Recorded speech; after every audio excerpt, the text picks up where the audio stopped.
I can never look at this Woodland Mansion room the same ever again. If you know, you know. Anyway, welcome back. You've got me on 2 occasions today because we've just been given a hotfix update, which is quite important that you update. We've also just been given the latest beta and preview, but we've got a couple more things that you need to know. Let's get into this. Starting with the message that we were given from the heads of Mojang/Minecraft. This is Ryan Cooper, who basically said, hey, Minecraft community, we are happy to announce that we are extending the A Minecraft Movie live event server by an extra 7 days. Get yourself a cape and enjoy. So if you missed out on the Minecraft Movie event cape, it's been extended. However, there has been a slight issue in the most recent hotfix. So the problem we have as I'm recording today's video, hopefully by the time you watch this, they have fixed it. Because we were given a hotfix, which is the version 1.21.72, the event server, which is usually located right here, has disappeared. They haven't updated it. So yeah, it has been extended. So if you did miss the cape, it will be available at some point, hopefully today. One more thing to mention, over the last 10 years, snapshots have always been on a Wednesday. Mojang and Minecraft announced that they're changing it to a Tuesday, which is why we have the beta preview and snapshot today. One more thing I'd also like to mention, we have just been given a bunch of new add-ons, including a free one. I just want to very briefly go through these add-ons that you can see here. Days survived counter, which is quite interesting because we already have a days survived counter in Minecraft now. We have the enchants add-on. We have craftable houses, mech expansion, apples plus, wacky animals, which is very, very expensive. We also have the free one, which is the uncrafting items add-on. We have alphabet blocks, enchanting plus plus, more enchantments, and ultimate pinata party. We have 3 enchantment add-ons this week, 2 last week and 1 the week before. Are they going to be the new furniture add-on? Anyway, they're available. Let me know if you want me to check any of these out. Let's get into the hotfix. The developer said a new update has been released to address a few more important issues since the 1.21.70 release. Please continue to report and upvote any bugs you find. This is a daily reminder why I always tell you to back up your worlds before any major release on Minecraft Bedrock Edition. This always happens. Excuse me. Thank you. Please note, this update will be rolling out to the various platforms as they become available. Thank you for your patience. Getting into the fixes. Everybody's favorite. Fix several crashes that could occur during gameplay. So when you're playing Minecraft and your game crashes and you're like, wait, what? Why? Yes, it has fixed those.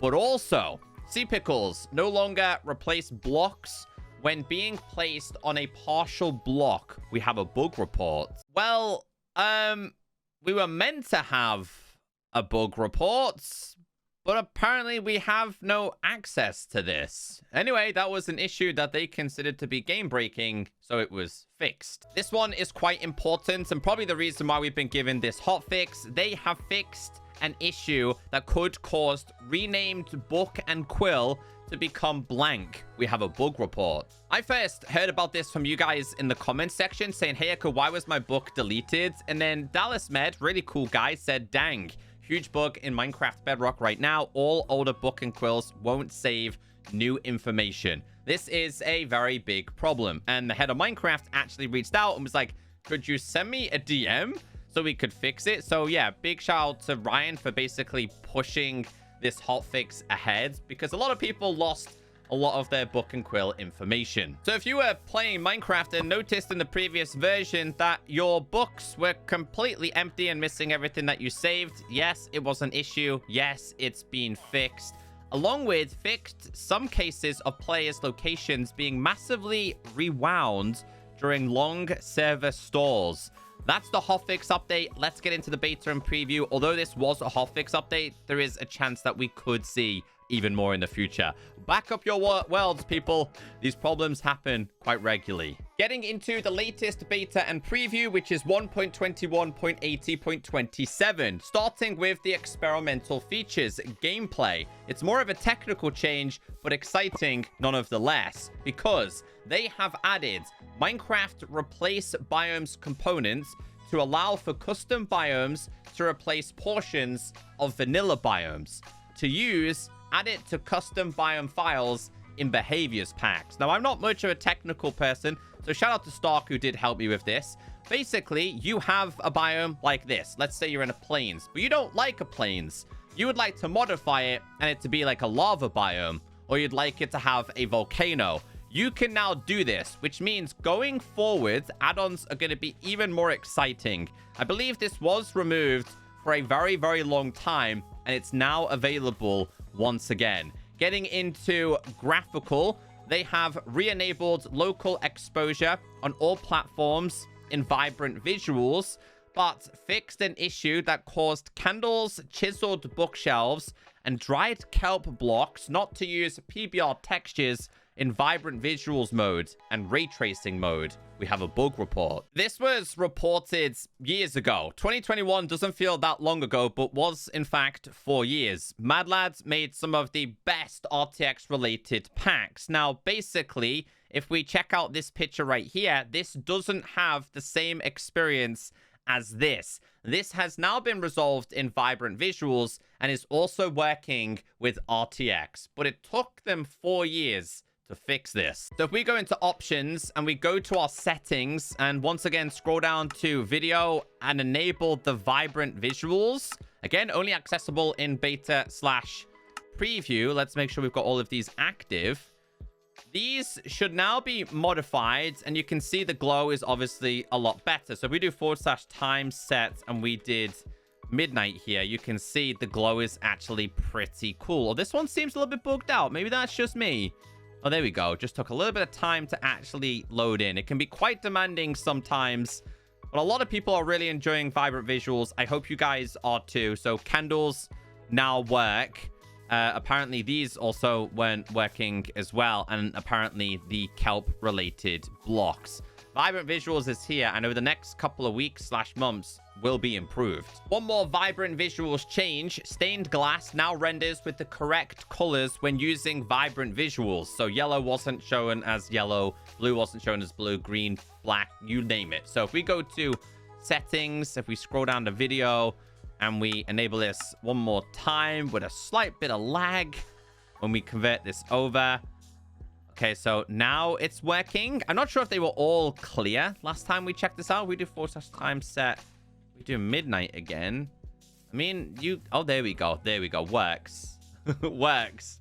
Just took a little bit of time to kick in there. So that is now supported. Moving on to commands. Added the /control scheme command for switching control schemes when the experimental creator camera toggle is enabled. So I have a little bit of information to share with you, but if you do /controller scheme now, you can do like, I don't know, me, for example, clear. What happens if we do sets? Sets, and you can set this to camera _relative, strafe, player relative. Now, these aren't currently working right now, but basically you have more control with the camera command.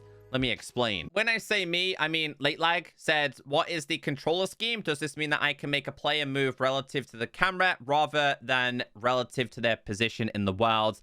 And Smoky Stacks confirmed yes from last week's files. So more of a technical change, but a very good one. Now we have the features and bug fixes. Ambient block sounds. The ambient sounds for sand block, dead bush block, and terracotta block can now be played. So basically, if you were standing in a mesa or a desert and you found these, they're meant to make custom sounds, right? If you've heard it, you've heard it. It feels like, obviously, the tumbleweed is going past, the rustling of sand going over the dunes.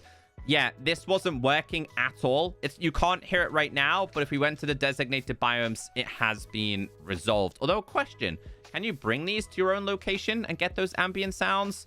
Or is it just biome specific? Blocks. Basalt can be created if the soul soil is placed last after the lava and blue ice are already in place. So you can now make a basalt farm once again.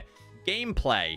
Changed elytra so that while gliding, using a firework will only be used as a boost even if it's placed on a block. A really cool change here. So have you ever been flying and then like you tap down here by mistake and it just sets off a firework and doesn't boost you, and it consumes them. Yeah, that's not going to happen anymore. It's no longer going to consume them. So really, really good change. You're not going to be wasting all of those fireworks anymore. You can continuously boost rather than that happening. Only happens when your elytra is activated, though. And then one more over here. It basically says that fixed an issue where using a firework with the elytra in another block like sugarcane would result in rubber banding. So if you were to fly like this, the sugarcane would kind of pull you back. There was a bug report, but I don't need to explain that to you. That's how it works. General changes this week. Enabled filter profanity toggle on Xbox platforms, but also enabled filter profanity toggle on Nintendo Switch platforms. This can all now be accessed inside of your video settings. And I think it's in here. Yeah, so there is obviously a toggle for this. If you're a parent watching this, would still recommend having this off. And I think it stays off if you have parental controls anyway. But yeah, if you're a more mature person, older like me, then obviously you don't necessarily need to have the profanity toggle on. But that's now been added to those platforms. Changes with mobs. Fixed evoker legs not moving when walking. So apparently, /game mode S. Sorry, we'll go to creative and difficulty normal. These guys. Oh, I'm sorry, villager. When walking, please walk. Whoa, that goes really far, doesn't it? There you go. Now you can see his legs. Previously, he would slip and slide across the floor. User interface. Bundle UI now correctly disappears when interacting with the inventory tabs in Pocket Edition. Fixed a bug where the game would be unresponsive for a short while after leaving the bed screen. Technical updates. Let's read the changelog. To be honest with you, the majority of this week's beta and preview is more of a technical one, but something I really appreciated. We did get a bunch of changes with server-related things. So if you like to mess around with servers, you now have more power, block components, blocks, and a bunch more. If you want to check out the changelog, I always leave it down below. Anyway, hopefully you enjoyed today's video. Update to the hotfix version if you've got plenty of books and you write in them a lot, but always back up your stuff. Hopefully next week will be another exciting week for the summer drop. Have a wonderful day. If you made this far, say, hey, Echo, that's a beautiful sheep. Catch you next time.